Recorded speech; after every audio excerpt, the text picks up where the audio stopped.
Got a Bible, Frank? Let me get Frank. I want. Alright, so we're gonna start off, right? So I already wrote a lot of stuff already, but I'm gonna go over it again because every time I go over it, something happens. So we're gonna go this time because we're recording, right? Alright. So look. So now the reason why we're doing this video is because we have, as a Hebrew Israelite community, we have to step our game up, right? And I'm just gonna be frank. And stepping our game up is we have to examine the language of the text, the context of the text, the historical and cultural aspects of the text, and in doing so, we can fully understand what is being conveyed here, right? So now you have some proponents that would say that the book of Deuteronomy, which is Devarim, which means debar means to speak, or the speeches or words over again, was reiterated when the Israelites came back from Persian captivity to set up shop with the walls, the temple, and the city again. So they say that the book of Deuteronomy was actually a codification or a revision or a compilation of the laws in a civil code format for the people there. Because remember, when they found the book, the people didn't understand. They couldn't understand. They said those who had understanding explained what was in the book to the people. So some textual critics believe that the book of Deuteronomy was written during that time period as a civil code given back to the people to summarize some of the things that we see that's in Bamidbar, Numbers, Shemot, Exodus, and that we see in Vayikra or Leviticus, right? So the reason why we're discussing this is because in the book of Deuteronomy, there is a particular verse that Hebrew Israelites use all the time, which is Devarim or Deuteronomy 68:28, right? And I'm sorry, 28:68. Wow. Man, nobody corrected that. You were speaking too fast. Yeah, I know, right? It's okay. Alright, 28:68, right? Alright, so this is the passage that we use a lot to validate that prophecy in the text is speaking about us, right? And what I'm saying is, we're not saying that it's not. We're just saying is you have to go back over the language to ensure that it really can apply, right? By understanding some of the dynamics of the language. I didn't want to get too deep because, you know, if you read the entire passage, there's a lot more things about Hebrew you can learn. But I just wanted to give some basics so that way my students over here, they came over here, right? These are all faithful followers of Hebrew Congregation of Atlanta. I'm just borrowing them for this session, all right? So, you speak here too, right? No, okay. So what I'm saying is I was going over a few things with them so that way you guys can see they caught on to it while I was teaching that you don't have to jump off a bridge now that we're saying that you revisit the text. You don't have to go up over a bridge. It's okay. So y'all out there, it's okay. If you need help, you can contact me. I'll definitely counsel you. I know some people that can do so. You'll be fine. Okay, you're still an Israelite. All right. So let's go over a couple of things, right? So the first thing is I'm asking my students, what does parse mean? When you hear that word parse, what does that mean? To separate, to parcel things out. Parcel things out, to separate, which means that if I'm looking at a phrase, parsing just means what are the modifiers and what is the root. So you got to find what the root word is and look at the modifiers to that root. That's pretty much what it means, okay? Basic terms. I'm being very simplistic now, right? All right? Now, when we're looking at different nouns, you have nouns that are feminine, nouns that are masculine, whether it's singular, dual, or plural, right? Now, what I was teaching them is that when you look at a feminine noun, a lot of times it's really relating to something that's not a proper noun, right? It's relating to something that's abstract, right? For example, I use mitzvah and mitzvot, right? Mitzvah means law. Mitzvot means laws. And when you think about a law, it's not something you can touch, right? It's something that's abstract. It's a concept that's employed and people follow. As opposed to a masculine noun like eretz, which means what? Ground. Believe it, the land, something physical. Or shamayim, which is the heavenly realm. That is still concrete because air, you can still breathe the air, you can still see these things, right? Empirically, right? It's not something that has to do with the mind. So that's why I was trying to explain these things. So anytime you come across a word in Hebrew that's masculine or feminine, keep these two concepts in mind, abstract and concrete, right? Now, I also explained verb stems, right? Three verb stems, more, but I I've referred to three. Cal, Nephi, and Hittite. The reason why I'm using these three is because when you go to your blue letter Bible, you have people all the time that go to the blue letter Bible, they'll click on just the word, the Strong's number, and this is why you can't just rely on Strong's by itself. It doesn't teach grammar. They click on the Strong's, you see a whole bunch of entries, and they just pick one. Like, oh, I like this one. I'm going to jump on a Nephi. And they don't even know what the hell that means, and they just jump right on it, right? You can't pick and choose. The reason why it's categorized as Cal, Nephi, Hittite, the reason why it's there is because it's talking about the tense that the actual verb is in. You have to understand what are the indicators for the tense, right? So what I was showing my students is something very simple. When you don't see a verb modified at all with a prefix, it normally indicates the Cal stem, which is what? Active voice, right?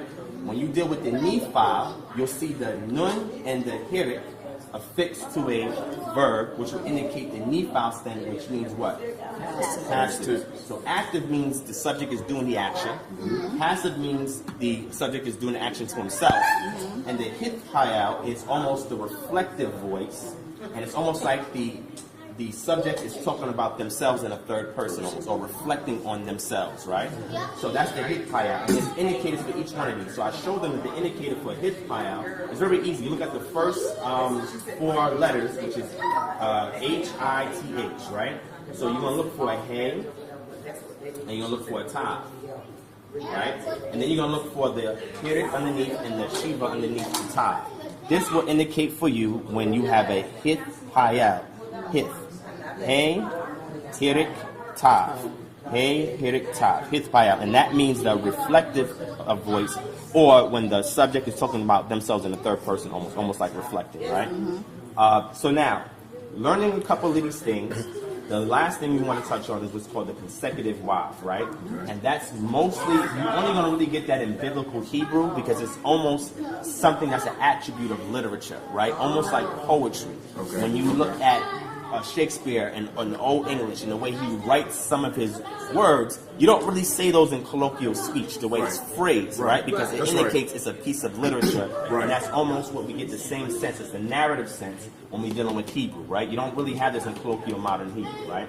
So all of these things that I'm saying is going to come into effect when we re-examine the text of Deuteronomy 28:68. Now the premise that Hebrew Israelites propose is that when we look at this passage here, it's referring to the transatlantic slave trade, right? Now, it can and it can't, and if it does, it's conditional. I'm going to show you why it's conditional. So we have this word Egypt here, which is Mitzrayim that I wrote here, right? So Mitzrayim stands for Egypt, and it says in ships. Now, anybody has their Bible on them? All right, read the rest of the verse. We have literally and shall. Remember, in Hebrew... Start where, bro? After ships? Hold on, before you go. In Hebrew, the sentence structure is typically verb, subject, object. So I have it almost set up this way. In Hebrew, you read it from right to left, but I have it from left to right so you can understand it in English almost, right? But it goes from right to left. You have verb, subject, object, right? So when you read it, it says what? And Yah shall bring thee into Egypt. So he says, and Yah shall bring us. In English, we're looking at subject first. So that's why it's rendered or translated, and Yah shall bring. So they're putting the subject before the verb. But in Hebrew, when you read it, it's the verb first and then the subject, right? So go ahead. And Yah shall bring thee into Egypt. Again with ships. All right. Again comes later when you look at the interlinear. I want somebody to read my interlinear so that way we can follow how it's written in Hebrew, right? So now read how it is there in Hebrew. So you can read it from right to left. The interlinear is actually giving you the literal translation from the original language to the translated language. It's giving you the literal translation. So it may not make sense in English, but to a person with the Eastern Semitic mindset, they'll understand it perfectly and they can read through it. So what does it say? And shall bring. And shall bring is the verb. The Lord. Okay, that's the most side, the subject, doing the action. To Egypt. To Egypt. To Egypt, it says. So it's implied that it's you. Keep going. In ships. In ships. Now slow down. So the word we have here, in ships. All right? Now in Hebrew, you have what's called the preposition, right? What's the preposition? What is that? Anybody that knows grammar? Yeah, preposition. Preposition. Preposition is in, on, with. It can be with. Okay. at as well. So we have a preposition. So the bait here with the batak at the bottom. We have an indicator here. This means in, right? In ships, right? So we have ot. Ot is what? When you have the hulam tav, it indicates what? No. Is it feminine, masculine? Feminine is it singular, plural? Yeah. It's Singular. no, No. it's plural. Plural. So anytime you look, you see ot. Yeah. Is singular. Ot, ot is plural, right? Just like in the masculine, there's no suffix, but the for singular, but the suffix for plural we see in, right? All right. So now we have a situation where it says Egypt. Now we have in here. Remember, masculine means something concrete. So that means that you're going to be brought to a physical place in ships. Now this ship is just a vessel, right? Anything can be a vessel to move cargo, right? In ancient times, it was normally referred to as what we put on the water to move an item. But a ship can also be something on land that you're using to move something from one place. A vessel that's used to move something from one place to the other. Kind So of in like this, UPS, shipping. exactly. Yes. There We you say go. shipping, but they drive a truck. There you go, exactly. Or it could be airplane. They could fly if it's overnight. So you have the feminine sense of abstractness when it comes to ships. So some sort of vessel is going to be used to move something from one place to another, right? Now, when we look at the TSK, which is the Treasury of Scriptural Knowledge, that is designed to give you what's called cross references, right? And what I'm teaching you guys here is what they've used in seminary and theology school. No, I haven't been, but I taught myself this, and the reason why I'm just touting that is because I'm trying to show you guys that you can learn it too. Just by knowing some basics, because this information I believe should be readily available to the public, so they can discern that the people in power is actually teaching them the right thing. That's right. So, all right. So the word there is ania, right? And it can mean merchant ships. Well, how do we know it means merchant ships? We got to go to a cross reference. So, anybody who has a Blue Letter Bible open? That's up there. Yeah, you can bring it up here. Yeah, you go to Deuteronomy 28:68. And I posted this on somebody's page today who was making a reference to this actual passage, right? All right, now, and look, and right now, I'm just going over the language, right? Context, I'm going to deal with some context, but you also have the historical sense, because we got to see what was going on in this time period and how this can apply to various captivities and situations the Israelites went through. I'm not going to deal with that now because it'll be a long video. Let's deal with the language a little bit, right? So Deuteronomy 28:68, and it says, and Yahuwah or Yah shall bring thee into Egypt again with ships. Now, the ships should be H591. Somebody click on that. And now we're going to look for the lexicon here, right? All right, now scroll down. See, the word is ania. So, ani, N-I-ya. Ania, right? And scroll up. It's a feminine noun. Scroll up. Scroll up. It can mean a ship, and it says shipmen when it's with this word H582, which can mean seamen. That we know as seamen, people on the sea, right? So the reason why this is important, you can click on that. You can click on that. Shipmen. Because I want to show you that the sense can also be with reference to people on the sea, right? Scroll up. Scroll up. Scroll down. Where is it at? Go up. It's still turning. Oh, still turning? It's still Okay. turning. It's not even coming up. Go back. But we have the word. Oh, go up. Scroll up, Frank. There we go. You have the word Enosh, right? Almost like the word Enosh.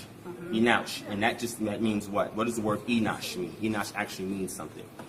What does Enosh mean? Anybody? Yes. Well, yes, it is. Because I was trying to look for something more specific. I don't know why it's not bringing up H.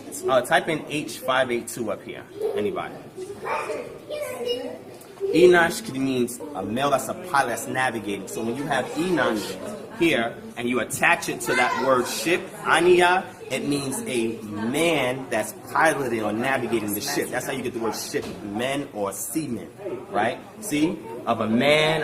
It just means like a mortal person, right? So when you have Enosh with Ania, you have a man that's guiding the vessel, right? And the sense is can literally mean it could be, nowadays it could be an airplane, it could be a car, it could be a bus, it could be a ship. But we're gonna look for context, right? So go back. Yeah, go back. Yeah, go back. So I'm trying to find the verse that has them syntax. All right, go down. Here we go. Perfect. Go to 1 Kings 9:27. Click on that, friend. And this is when you look at the syntactical lexical analysis, right? So lexical has to do with the definition, and syntax is how you put two things together to form a word, a clause, etc., right? Or even a grammatical statement, right? So now look. 1 Kings 9:27. It says Hiram. Who was Hiram? Who was he? That was the king over there in the time. Okay. Sent in the what? Navy, his servants. And then it says what? And it's syntax with H582 and H591. So we know 582 is Enosh, which means a mortal man. And we know H591 means what?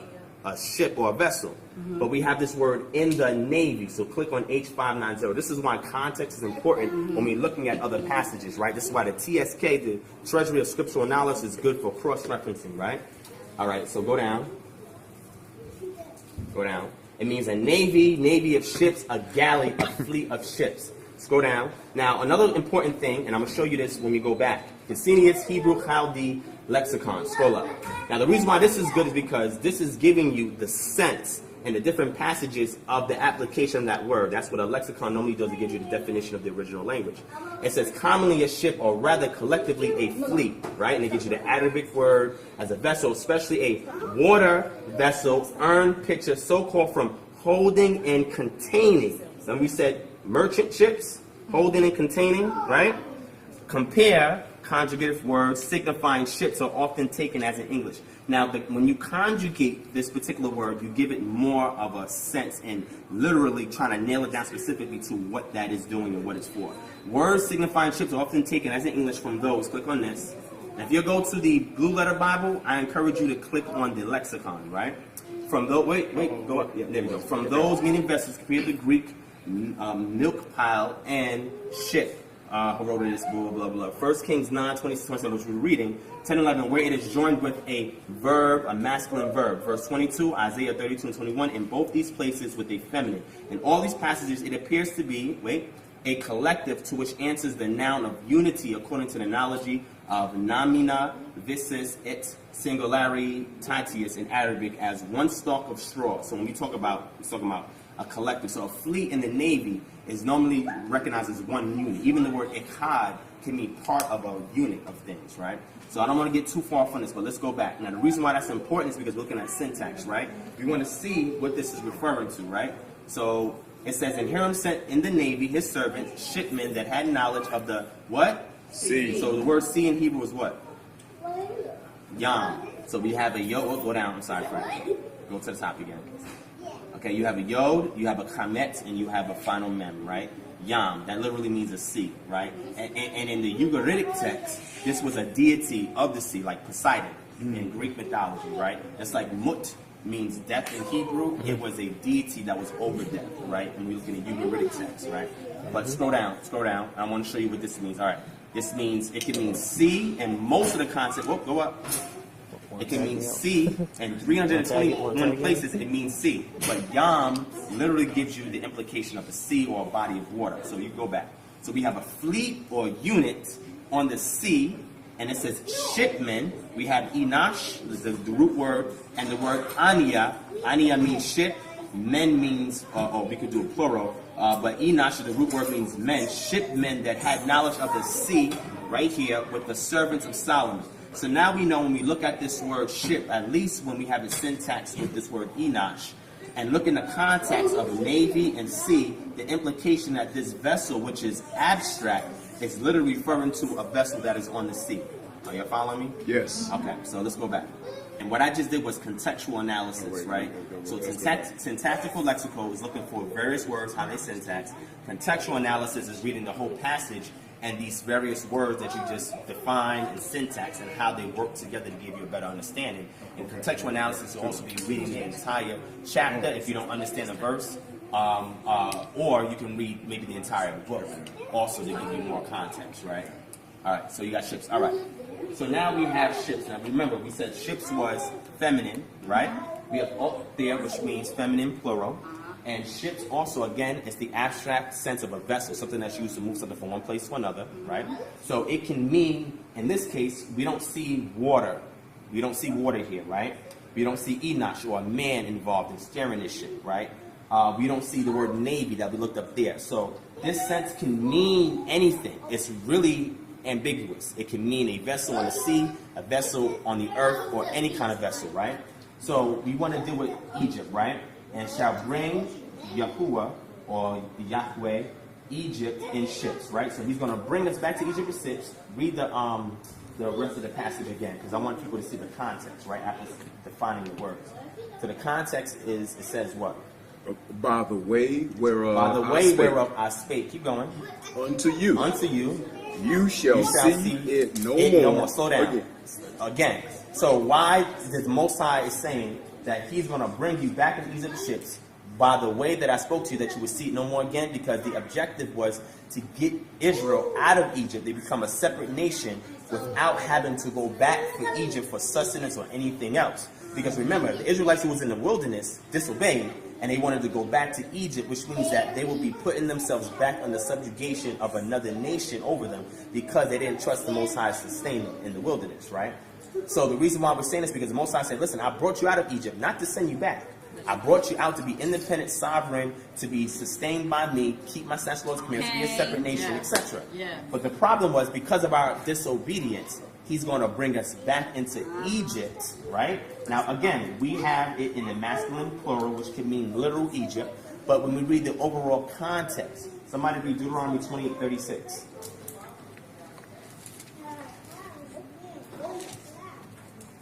You can read it. What does it say? Yah brings you and the sovereign whom you appoint over you to a nation which neither you nor your fathers have known. Wait, slow down. Back over here. Did the Israelites know the Egyptians? Yes. Okay, keep going. And there you shall serve other mighty ones. Other mighty ones. Wood and stone. Wood and stone. Now, go to verse 49. So now it's going to bring you to a place that your forefathers did not know, and you're going to serve other deities or other powers, other mighty ones. Go ahead. Yah brings a nation against you. A nation against you. Go From ahead. afar. From afar. From the end of the earth. Whoa, wait. What was Egypt in relation to Israel?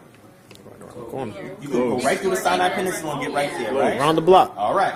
Keep going. As swift as the Swift as the eagle. Wait, swift as the eagle doesn't mean we're talking about a literal eagle, but something that represents an eagle, right? And we know America has the eagle on a dollar bill. The bald eagle represents America, right? Now, I'm not saying the text literally says America. I'm just saying it's giving an attribute to this nation that's afar. And we know that America is called the bald eagle because the eagle flies with freedom and liberty. So that's why we can attribute America to this particular prophecy. That doesn't mean that that is what was implied at the time, because they didn't know anything about America. That's right. But now that we are in the future and we can look in hindsight, we can also attribute it to the possibility or probability. Probable means more than likely, possible means less than likely, to America, right? Because that's an attribute of America. Keep reading. As swift as the eagle flies, Okay. a nation whose language. A nation whose what? Language. So the nation is going to be afar, and it's going to be swift like the eagle, and it's going to be where? I mean, the language is what? A language you shall not understand. You shall not understand. Now, did the Israelites understand the Egyptian? Most definitely. The Abraham went and spoke to Pharaoh or the Pharaoh. Yosef went and spoke to the Pharaoh, right? Who else spoke to the Pharaoh? Moshe went and spoke to the Pharaoh. So the Israelites were able to speak, even if it was mutual intelligibility, or if there was a lingua franca or a bridge language, we were still able to understand it. Now, when we look at the transatlantic slave trade, when the Israelites were taken, well, the Israelites, we call them Israelites, but when the Africans were taken into slavery, did they know the language of the oppressor, the ones that were being brought into slavery? No. No, because they were forced to lose their tongue, because if they knew the language, they could unify together and overthrow the slave master. So they wanted to remove them from their indigenous worldview and inseminate them with their Western worldview, because when you have a Western mindset, you are going to have empathy for the oppressor who is giving you that language. This is why language is very important, because you don't want to always think like your oppressor, because you start to have empathy for your oppressor, and that becomes Stockholm Syndrome, right? So read the rest of that. A language that... Is it? A language. Okay, read it one more time. And Yah shall bring a nation against you from afar, from the end of the earth, as swift as the eagle flies. A nation whose language you shall not understand. A fierce-looking nation, which shows no regard for the elderly, nor show favor to the young. And they shall eat the fruit of your livestock and the fruit of your land until you are destroyed. All right, stop there. Until you're destroyed. So now, if you're looking at overall context, we can separate the passage of 68 to be something separate. But if we're going to take the quote-unquote codified category of how all the curses are lining upon one another, if we do it in that context, then that means whatever attributes that Egypt has is going to be within the context that we see in the previous verses, right? So what I'm saying is that we can also suffer this by going back into physical Egypt if we're brought into a vessel back to Egypt. But any land, because the Israelites are going to be dispersed amongst the four corners of the earth. So if they're being dispersed amongst the four corners and they're under curses, all of them can't physically go back to Egypt. Can they? Can you? Is Egypt in all four corners of the earth in the literal sense? No, not in the literal. It has a locale, right? Mizraim has a locale. So that means that we can apply this literally, or it can be ambiguous depending upon context, right? Because before that, it says that we would be scattered. So you can't be scattered into Egypt in the four corners of the earth. Egypt has one locale. So why am I showing you guys this? Because, again, this can apply ambiguously, which means it can apply to various different things. So don't get scared, okay, when people say this. So we got the ships, right? Now, read the rest of the verse. Shall bring you to Egypt again with ships, and then I want you to read the literal after that. Okay. We stopped about the way whereof I spake unto thee. Unto you, okay. You shall see it no more again. Okay, keep going. And there you shall be sold. Now slow down. There you shall be what? Sold unto your enemies. Slow down. Now you're reading what? The King James? King James. All right. Now, family, I'm not saying throw the King James out. I would never say that. What I am saying is that in certain instances, the King James has it right. Some instances, the King James has it wrong. Tell it. And unfortunately, for a lot of us who have been dogmatized with that particular part of the text, we use the King James Version to justify it. King James Version says what? And there you shall be sold. Okay, and there you shall be sold. Now, if I was to write the word "and there," oh, I have it here. And you shall be sold, and there you shall be sold. The implication is what? And there you shall be sold. What is the implication here? That someone else is selling you. Somebody else is selling you, right? And read the rest of it. And there you shall be sold unto your enemies. Unto your enemies. For bondmen. For bondmen. And bondwomen. And bondwomen. And no man shall buy you. Shall buy you. Now look over here. Now, we see some translation says the word slave. Bad translation. Slaves, the sense of slave in their time is different than the sense of slave from what happened in the transatlantic slave trade, right? Because there's two different contexts, two different periods of history, two different oppressors, etc. Yeah, all of that. So I say that because the correct term there should be bondmen and bondwomen. Now, I have two lawyers here, right? What's a bond? If somebody gets arrested, they go where? To jail. So they go to jail, but a family member goes where? To the bail bondsman to do what? To make a bond. Because a bond has to be set. A bond is a certain amount of money that has to be set to get you out. Okay. And you can go to a bail's bondsman to put up a bail, which is a smaller amount to secure that you will return to court if the judge lets you out. There you go. Now look, the same sense was back then at that time. So don't think in the slave sense and the buying sense. Think as a bondman and bond, meaning that a price was set for them to be bought. Now, here's how you know you have an issue here. If it says, and there you shall be sold to your enemies, right? So the sense is somebody's selling you to your enemies as bondmen and bondwomen, and then the rest of it says, and no one shall what? Buy you. Buy you. Now, how does that make any sense? Think about it. If somebody's selling you to your enemy or another party and they're not going to buy you, why are they selling you? Right. Exactly. Think about that. Does that make any sense? No. So your enemy, who's a strong, great nation, is going to take you and sell you to somebody that's not going to buy you? That doesn't make any sense. Trend of the slave trade, we know slaves were bought, bartered, traded for, etc. Right. Okay. Built the Western world. The Western world. So now we have to re-examine this, right? In light of the language. And I'm going to show you why parsing is important. And we're going to parse this real quick. Now, there's various things in here, but I'm going to stay with the basics so that way the audience can go back and research it and you can pick it up, right? I don't want to go too deep, right? So, and you shall be so. So now we're going to see that this translation is wrong, okay? And any one of my students can talk here. Whoever is good with what I just went over. You? All right. I didn't mean it like that. You think of her? All right, so look. So now I'm going to erase this, and we're going to redefine what this says, this word says, right? Okay. Take this out. Well, I didn't get to show you the suffix, but the suffix is the implication of you or y'all, right? That's the suffix. Okay. All right. So now, let me get this out the way. Man, so right now. All right. So if we were to just write the consonants out of this, this could be a wav or b. This is a hey. This is a tav or th. This is a m. This is a kaf, which we would say is a k. This is a resh, which is an r.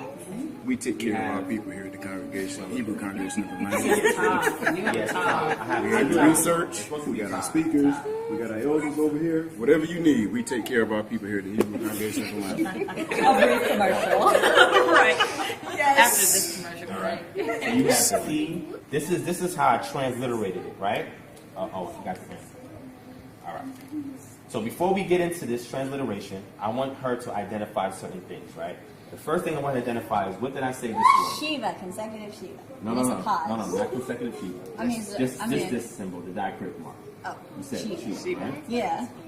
And that means what? It's like a Just in a simple pause. sense, a pause. Yeah, it's just a pause. Yeah, it means something. it means that this consonant is an indicator within this word, right? So that's what that means. Now we have here this wav, and this is called a what? You said it. Consecutive wav, right? Now what I didn't show, and I'm gonna show it here, is that when you look at a root verb, right? Like for example, I went over this. This is an easy one that everybody can recognize, right? What is this word? No, this word. Hey, wav, hey. Is opposite. Part of the Most High thing. Yeah. Hey, wav, hey means what? To exist. Be. Yeah, to exist. But there's no modifier to put it in the imperfect tense. So without the modifier, it's in the perfect tense, and it should be past tense, right? Here, sometimes people say it's a state of verb, or it could be a state of being, because be is just a state of being. It's really not an action; it's a state of verb. But here, this can literally mean existed, because there's no modifier to put it in the future tense. So in Hebrew, you have perfect and imperfect. Perfect means it's a completed action. Imperfect can mean it's an action that started at some point and is still going on, or an action that will take place. The best way to identify is reading the context of the passage or even the chapter to see if it's speaking about present tense, something that's continuously going, or something that will happen in the future, right? Now we saw the word there, it says, and you shall be so, right? And you shall be. Shall is what? Past, present, or future? Future. To give you the future implication, right? All right. So consecutive wav, we went over earlier, means what? It's in biblical Hebrew, mostly and only, and it's in a narrative sense, right? For literature, right? And you don't see it in a lot of colloquial speech. So the consecutive wav is here, and when you have this consecutive wav, it does almost the same thing as this yod does to this word, right? So the yod is third person,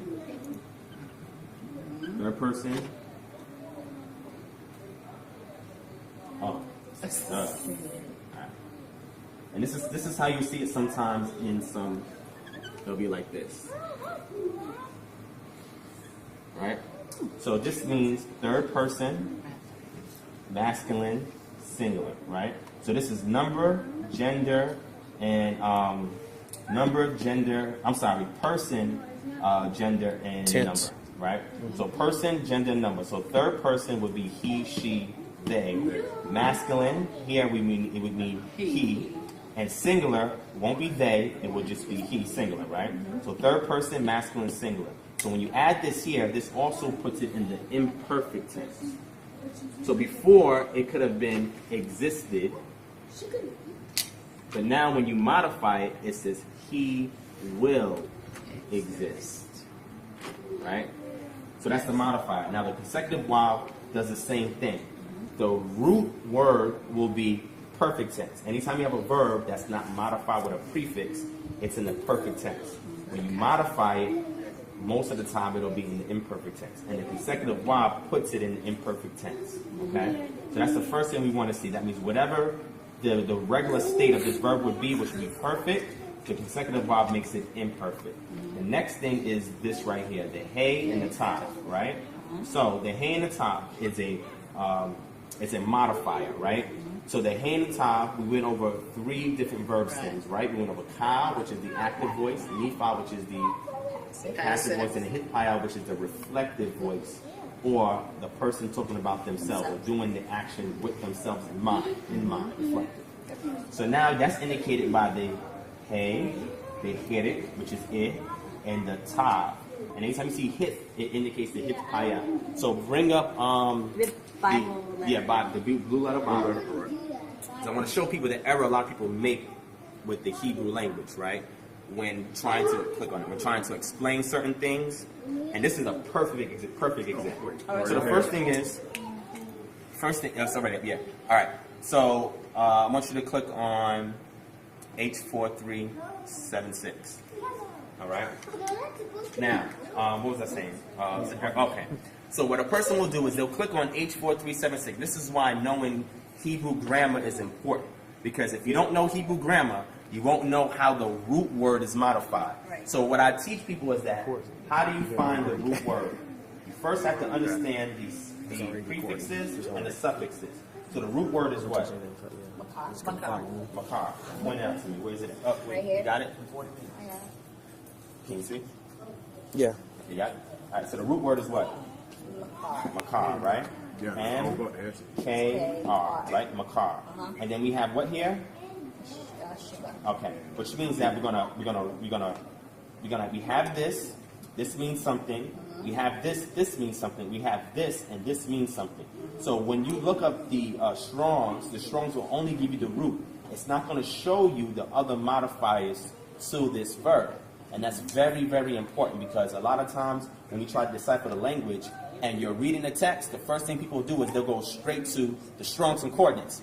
And they'll say, see, it means this in this passage. No, it doesn't mean that. You're just looking at the root. You're not looking at the modifiers. So a person that knows Hebrew will look at you and say, well, that's not right.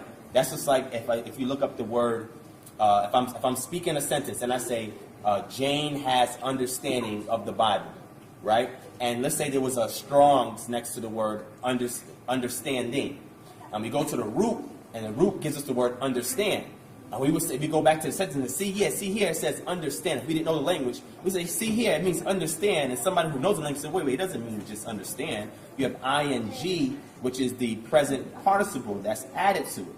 So that's how we have to know some grammar, so that way we won't just take a Strong's word and say that's what it means in the context when it doesn't mean that. The second thing is looking at the various, go here, Makar. Well, scroll up. Down. Okay, down a little bit more. All right, a little bit up, a little bit more. I want all of this. Up a little, down a little bit more. Use the hand. Nah, it's not gonna work. All right, that's okay. Leave it here. All right. So what a person will do is they'll click on the Strongs. They'll go here to see this entry, and they'll be like, let me see, pick one. To be sold. That's what it means there. It means to be sold. And they'll say that automatically and not understand why these categories here, why A, B, and C is here. They will have no clue why those 3 things are there. And a person that knows Hebrew will understand what these things mean, because they'll go back and look for the modifiers to the verb, and they'll know what sense is being referenced, whether it's ka, which means the active voice, nephi, which means the what? Passive voice, and hitpayah means the reflective voice, right? So you see here, to be sold, to sell oneself. This one is to sell, cow stance. This is to sell oneself in the reflective sense, right? Because remember, reflection has to do with the mind, and a lot of times it has to do with introspect and retrospect, depending upon the situation. So now, if we were looking at these three entries for the word makar, we looked for the indicator, which was what? Back over here. It's the hey, the hiddick, and the time, or the th, right? The hith. Well, let us know when we go back here to the root. Oh, it's in the hith payal sense, which means to sell oneself in the reflective sense. That means I can't use kal, I can't use nifal, I can only use entry C. And that's the problem when people don't understand Hebrew, is that they'll just pick one and think that's what it means. That's not what it means, okay? So let's go back over here. So she identified a consecutive wav with the shiva, which means that this means something. She identified the hith payal, which means what again? To reflective. Reflective, right? Okay, so it's a reflective, but it's the person reflecting on themselves, right? We have the root word here, which is what? Makar. And then we have tem at the end, which indicates like a you all, because that's plural, right? Right. Tem means almost like you all, or you all, or y'all. You know, we say Y'all. y'all, That's right? y'all. So now, if we was to go back and reword this, and I'm going to show you how the translators work. If we was to go back and reword this, how would you translate this? How would you parse this? Or how would you translate this? If we had to go back and reword this, you have consecutive wav, you have the hith payal, you have the root word makar, and you have ten. Y'all, so you have and will, you have reflection on oneself, right? To be sold, y'all, or you all. So how would you go back and translate this? How would I translate that In English. In English? Yeah. And you will. There you go. Say wait, hold on. And you will sell. Yep. No. And you will. So you got the and will, you or y'all, Yeah, and y'all y'all. will. Hit payal is what? Sell.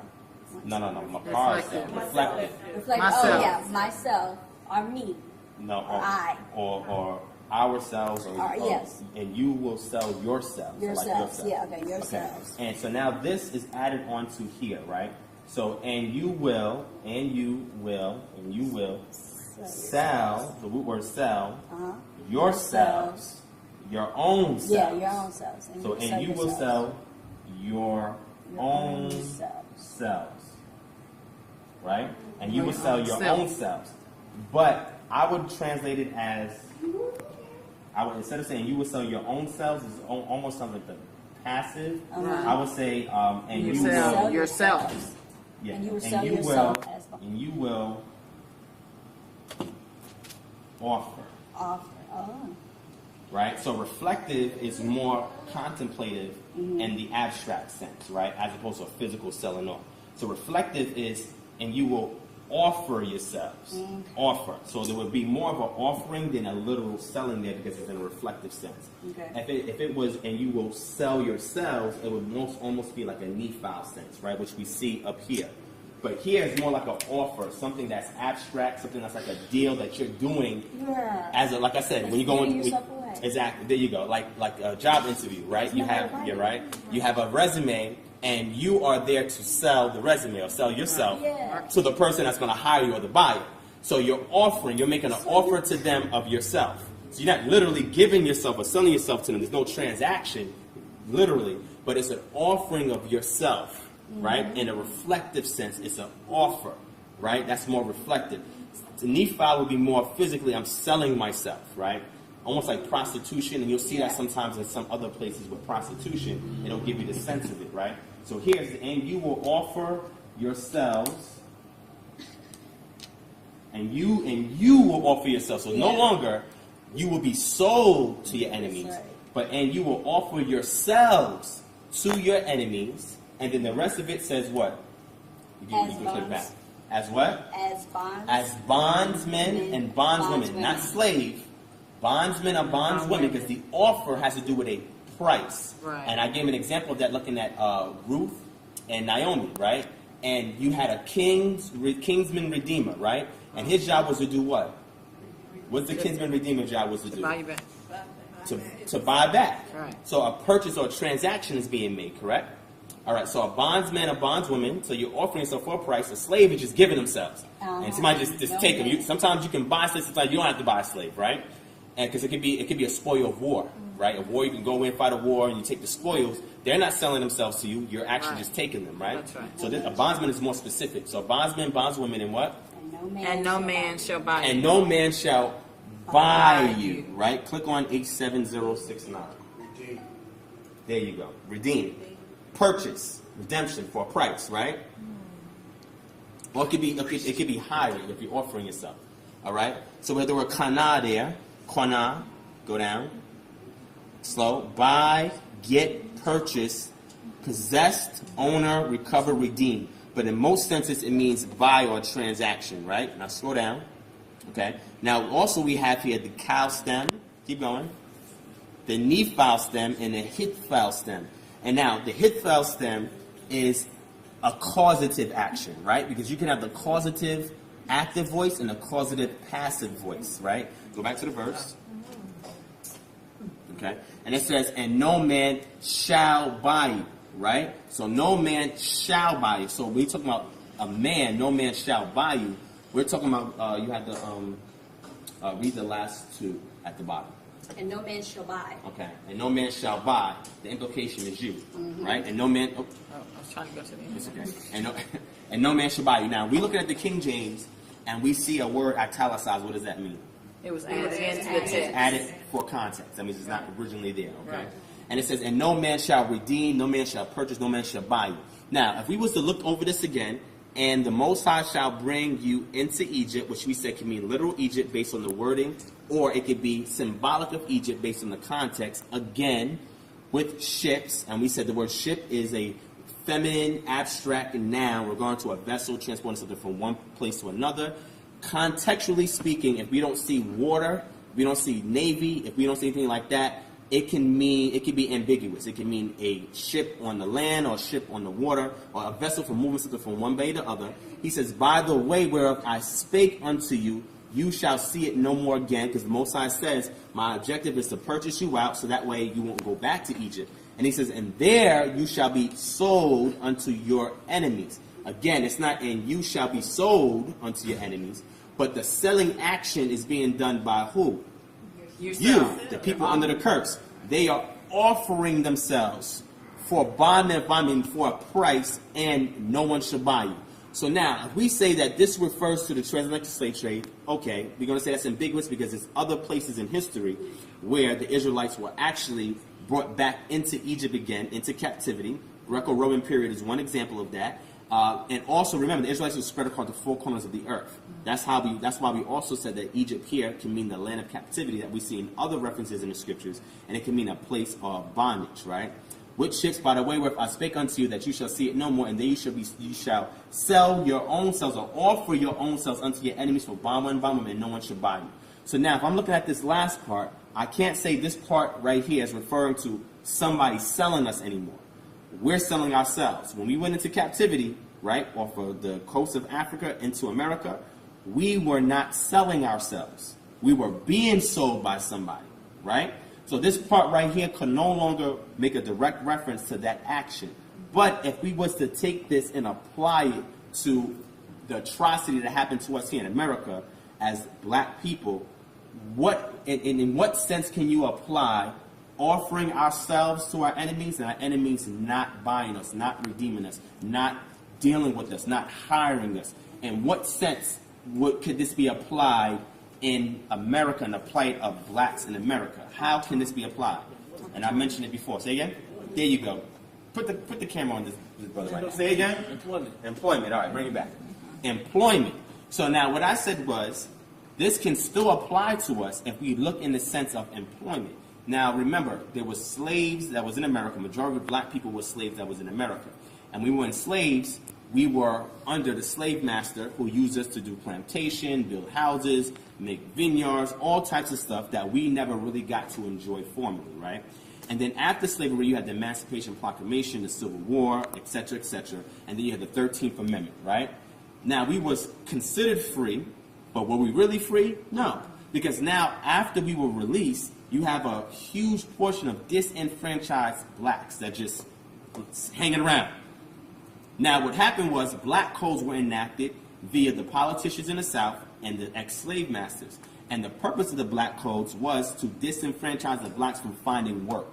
So they created laws such as the black codes, the pig laws, the Vagrancy Act, all these different laws to disenfranchise us and prevent us to go back to work or to work for ourselves. When we started to work for ourselves, they created state labor unions to interject to ensure we were meeting regulations. So all of these things was done to disenfranchise us from working because they wanted us in the convict leasing program by way of imprisonment. So if you break a black code because you're not employed and you get caught and you don't have a job, you're going to jail. Pig law, if you find an animal that's straying away and you grab it and some ex-slave man says, well, that's my animal, you're going to jail. Vagrancy Act, if you just chilling idle and they say, you have a job? No, I'm waiting to get a job. Oh, you're waiting to get a job? Well, you're idle. And because you're idle, guess what? We're going to take you to jail. And now they have a deal with the quote-unquote ex-slave masters where they're selling these convicts back to the slave masters for work. Where at a point now, we are no longer offering ourselves to be hired. Now we are being resold back into that captive sense. Fast forward all the way to modern day times now. What ethnic group has the highest rate of unemployment in America? Per ratio, not numbers. If we look at numbers, we're looking at the Caucasian people, because it's way more than us in here in America.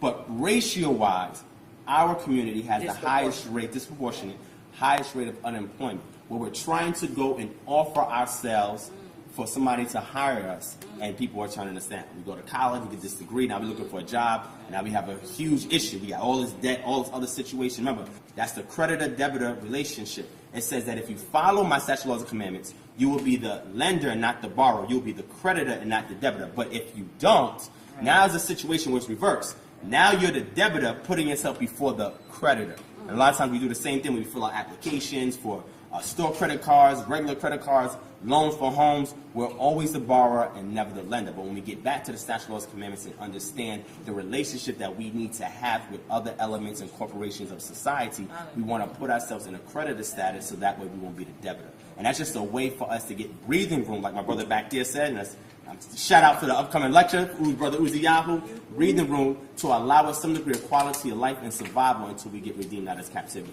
So ultimately what I'm saying, I'm not trying to scare y'all and say we can't use this anymore, but if we do use it with conditions, or what I'll say, conditional acceptance of this text relating to the transatlantic slave trade, but you got to do so in a very careful sense to be able to explain everything that I just showed y'all, so that way when you're conveying this or becoming an apologist for the Hebraic or Hebrew Israelite worldview, you can break it down in a very academic way, so that way they can see that what it is that we're conveying is not based on dogma, but it's based on inductive reasoning and thorough research and examination of the text, of history, of culture, and overall context. Hallelujah. Hallelujah. Hallelujah.